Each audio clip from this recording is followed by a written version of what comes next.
Hi, Stephen Westdahl. This is one of my many 7-minute pieces that I've written for Right Club San Francisco. We're in San Francisco, and that's the sound of San Francisco traffic. Cherry by Judy Blume. Chapter 1. Amy Adams had a genius IQ, and by her senior year in high school, had been laid by at least a few guys. Her best friend Jenny Walker, who was also a friend of mine, told me that. Jenny said it was because Amy considered herself fat and wanted to feel love. The getting laid part, that was. The genius IQ was just luck, or genes, or the luck of the genes. I'm not sure if either explanation was 100% correct, but generally, Jenny didn't lie to me. Amy will sleep with you, Jenny said. Amy will sleep with anyone.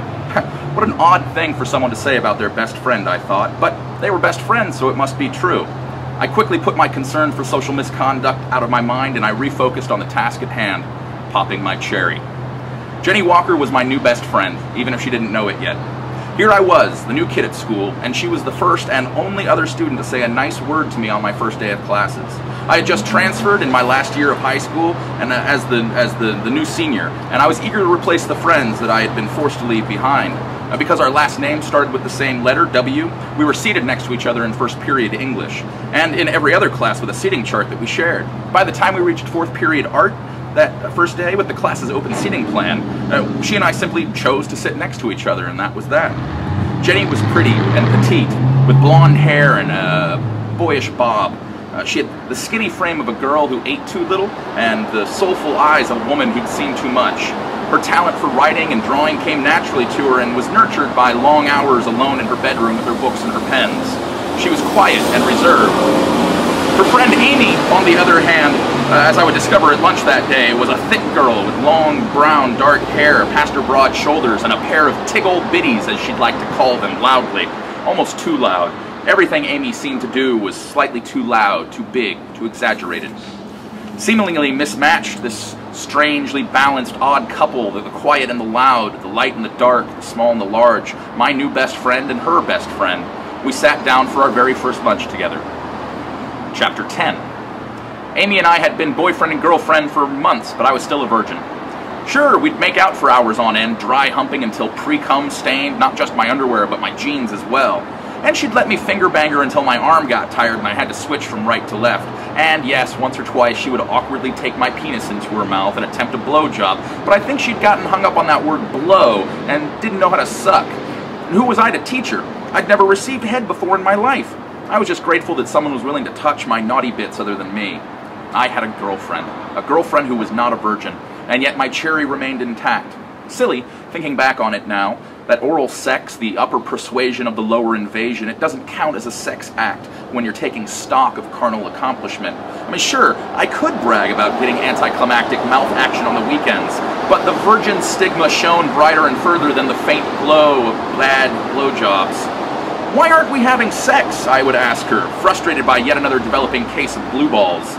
Because I love you, she would say, reinforcing that stereotype that young women are crazy and backwards, at least when viewed through the lens of a young man.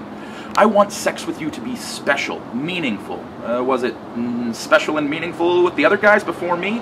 No, she would reply, and that's my point. It's different with you. I love you. And yet her love would fail to rise in the presence of my arisen lust, partially due to her sordid past with older men, and partially due to the poem that I wrote for Jenny's birthday. He's totally in love with you, Amy would yell at Jenny. We're just good friends, Jenny would reply. Can't both be true, I would think. Despite the tension, Amy and I would continue our relationship and maintain the dating habits that we had formed.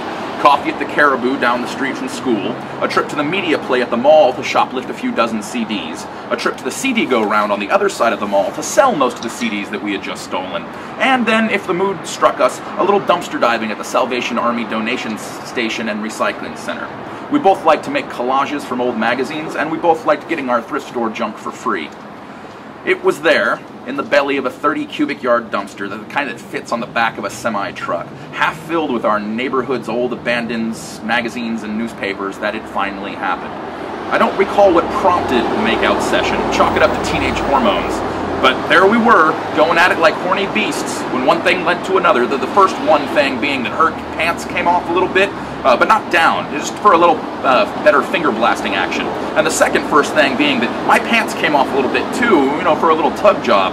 And then one thing leading to another, and those two things, and our aforementioned emotions, led suddenly and surprisingly to sex. My penis in her vagina. And it felt good. It felt right. It felt better than I'd imagined. And then we both stopped. Are we having sex in a dumpster? Yes, we are. Well, let's get out of here. We can do it in the car. And do it we did. Chapter 20. Asking Amy to move out of my freshman dorm room was the last straw. She wasn't a student at college. She wasn't enrolled at any college. Her art school roommates seemed to have been totally correct when they kicked her out months before, after she dropped out of art school. Amy was too much to handle on a day-to-day basis. I wanted her to move back home with her parents, to mend the bridge before it fell, but I couldn't tell her what to do. I wasn't her boyfriend anymore. Not that I could tell her what to do back when I was. We had had a lot of good times in that room. My first girlfriend became my first live-in lover, for better or for worse, but looking back, I could see that there had always been a lot more bad than good, and for quite some time. I mean, sure, we'd fucked like bunnies for a solid year. What do you do with 365 used condoms, I would joke. Melt them down, make a tire, and call it a good year, I would respond. She had stopped answering my jokes for me and barely laughed at them. We had had a lot of sex. And when we got tired of condoms, we stopped using them. When she would yell at the height of passion, just come inside of me, I would. When she got bored of vaginal, we switched it up and went anal. She gave me my first rim job and even tried sticking a finger in my butt, but she hadn't trimmed her fingernails and I asked her to stop. But on the night that my roommate had walked in on us having sex, and rather than cover up like I did, Amy had asked him to join us, that was a sign of the bad times. When she didn't come home that night because she was sleeping with my friend Margaret, that was another bad sign. The fact that Amy said I was laying the groundwork for a threesome, it smoothed things over, but it didn't fix anything. By the time that she'd fucked my friend Jason, I knew it was over, and should have been long before it came to this. Jenny and I helped her move her possessions out to her car, and that was the end of Amy, at least for me, at least for that decade. I would reclaim my virginity, regrow my cherry, and not have sex again for quite some time, much like Jenny had done all those years before in the aftermath of her own drama. Amy would no longer be Jenny's friend or mine. She had done too much harm. Amy was smart, but she was also reckless and hurt those who were closest to her, all in the pursuit of feeling loved. Jenny and I grew closer as a defense mechanism. Years later, we would live together as roommates and friends until that one night when we became more than friends. But that's a story for another book. The end.